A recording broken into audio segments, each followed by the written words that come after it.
দীর্ঘ 25 বছর কি দেখেছি? ভারতের দালালেরা, মোদির দাসেরা দেশ পরিচালনা করেছে। এখন জাতিকে সিদ্ধান্ত নিতে হবে। আমি ওই দিনে বলেছি, বিএনপিকেও আপনারা ক্ষমতা দেখেছেন, আওয়ামী লীগকেও ক্ষমতায় দেখেছেন, জামাতের দুজনকে ক্ষমতায় দেখেছেন।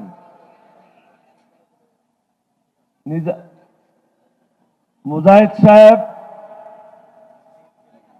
এবং নিজামী সাহেব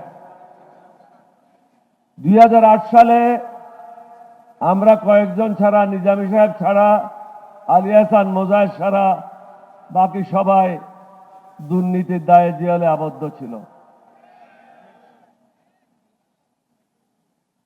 আজকে দেশের কি অবস্থা?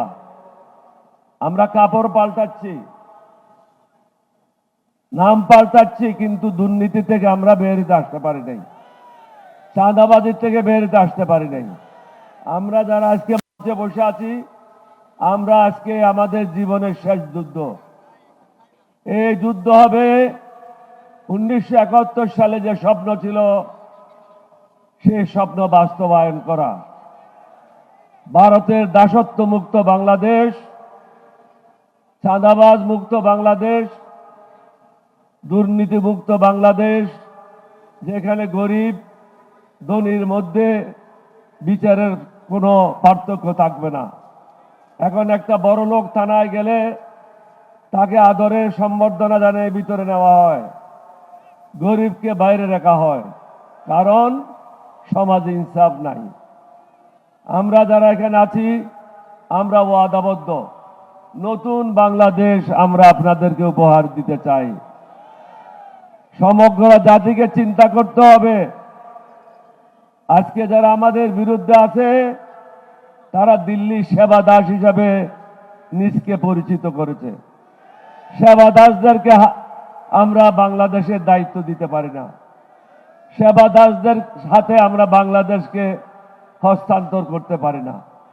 তাদের হাত থেকে দেশকে যে কোনো উপায়ে মুক্ত করতে হবে। মুক্ত করার একমাত্র উপায় হলো, আপনারা শুনেছেন বিএনপির মহাসচিব বলেছিল, এই অগাস্টের মুভমেন্ট যেটা হয়েছে, এটাতে আমাদের কোনো অংশগ্রহণ ছিল না। এটা তারই কথা, আমার কথা না। তাহলে বিএনপি এখন যে অবস্থায় আছে, এটা তারা চায় নাই, তারা হাসিনাকে চেয়েছিল। আর আপনারা 1400-র উপরে শহীদ হয়ে নতুন বাংলাদেশের স্বপ্ন দেখেছিলেন। সেই স্বপ্ন বাস্তবায়ন করার জন্য প্রয়োজন ইনসাফের সমাজ। তাই আমি সমগ্র জাতিকে একজন মুক্তিযোদ্ধা হিসেবে অনুরোধ করব। কিছুক্ষণ আগে জুলাই মুক্তিযুদ্ধ এখানে বক্তব্য রেখেছে। একটু চিন্তা করেন, নামাজে যান, সেজদায় যান, নিজের বিবেককে জিজ্ঞাসা করেন, আবেগে কাজ করবেন না। মার্কা দেখে ভোট না দিয়ে কারা দেশের জন্য মঙ্গল করবে আর কারা মোদির দালালি করবে, এটা চিহ্নিত করেন। দালালদেরকে ভোট দিলে হাসিনা যেভাবে আপনাদেরকে অত্যাচার করেছিল, অনুরূপভাবে অত্যাচারিত হবেন।